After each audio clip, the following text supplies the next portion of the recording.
윤석열 대통령은 국제바보, 국제왕따를 자초하는가? 큰일 났습니다. 일본 기시다 총리가 북일 정상회담을 위한 고위급 회담을 제안하자 북한은 일본과 만나지 못할 이유가 없다며 즉각 화답했습니다. 만약 북일 정상회담이 성사되고 북일 수교가 이루어진다면 대한민국 패싱의 수모를 넘어 재앙적 국익 손상이 예상됩니다. 북한과 일본의 국익 차원의 이해관계가 맞아떨어집니다. 북한은 통미봉남에서 통남향미로 방향을 문재인 정부 때 틀었다가 그 길을 이제 통일향미, 일본을 통해서 미국을 향한다는 전략적 변화를 모색할 것입니다. 한국이 사라졌습니다. 이렇게 되면 한국은 닭조턴개 지붕 쳐다보는 꼴이 되고 일본과 미국 그리고 북한의 협상 테이블에서 배제되는 국제적 왕따가 될지도 모릅니다.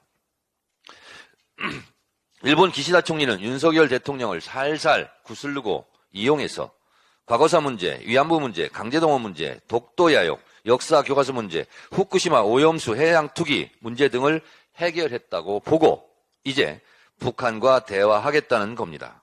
이런 외교적 성과로 기시다 총리의 일본 내 지지율은 급상승 50%를 상회하고 있다고 합니다. 기시다 총리로서는 윤석열 대통령이 얼마나 고맙고 얼마나 바보 같겠습니까? 북일 정상회담이 성사되면 북한은 납치자 문제, 일제배상금 100억 달러를 해결하고 일본은 동북아 수장 국가의 역할과 반도체 핵심 소재인 북한 내 히토리를 선점 독점하는 이득을 취할 것으로 예상됩니다. 서로 적대하고 전쟁을 치렀던 미국과 베트남도 자국 이익을 위해 손잡았습니다. 베트남의 도임의 개혁 개방 정책에 미국이 적극적으로 지원했습니다. 변화무쌍한 국제 외교의 흐름을 놓치면 국제적 왕따가 되는 것은 물론 심대한 국익의 피해도 뒤따른다는 것을 윤석열 정권은 과연 인식하고 있는가? 국제 외교 무대에서 영원한 적도 영원한 동지도 없다는 냉철한 외교적 전쟁터 같은 그런 무대에서 윤석열 정권은 무엇을 하고 있습니까? 수출로 먹고 사는 나라 한국이 수출의 4분의 1 이상을 차지하는 중국과 적대시에 대중국 무역 적자가 눈덩이처럼 불어나고 북한, 일본, 미국의 자국 이익 전략에 한국만 외톨이가 된다면 그래서 한국의 외교와 무역에 치명적 손상이 온다면 그 피해는 고스란히 국민들의 고통으로 전가될 것입니다. 변두리 깡패는 강자에게 약하고 약자에게 약탈과 폭력을 휘두릅니다.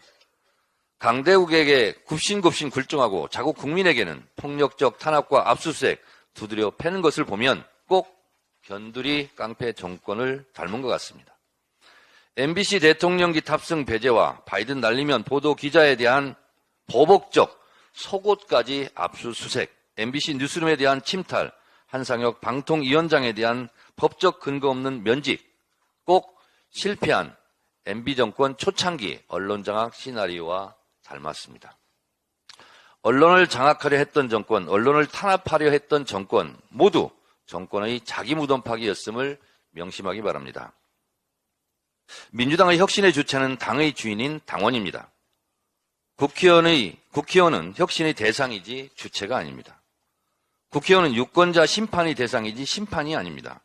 모든 혁신 논쟁과 기구 구성에서 국회의원을 배제해야 되는 이유입니다. 혁신의 출발은 국회의원 기득권 내려놓기 대의원제 폐지부터 시작해야 합니다.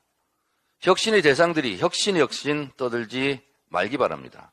혁신의 칼자루를 당원과 국민들께 돌려드립시다.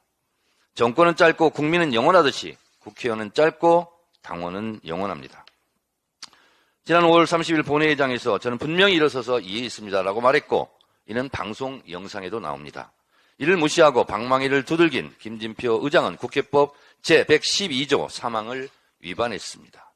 당시 국회의장도 지금 이의가 있으니까 표결해야지 라고 말했고 의사국장이 이를 의장에게 잘못 전달해 벌어진 일입니다. 법대로라면 장제원 과방위원장 선출은 원인 무효가 됩니다. 잘못된 것을 반드시 바로잡겠습니다. 이상입니다.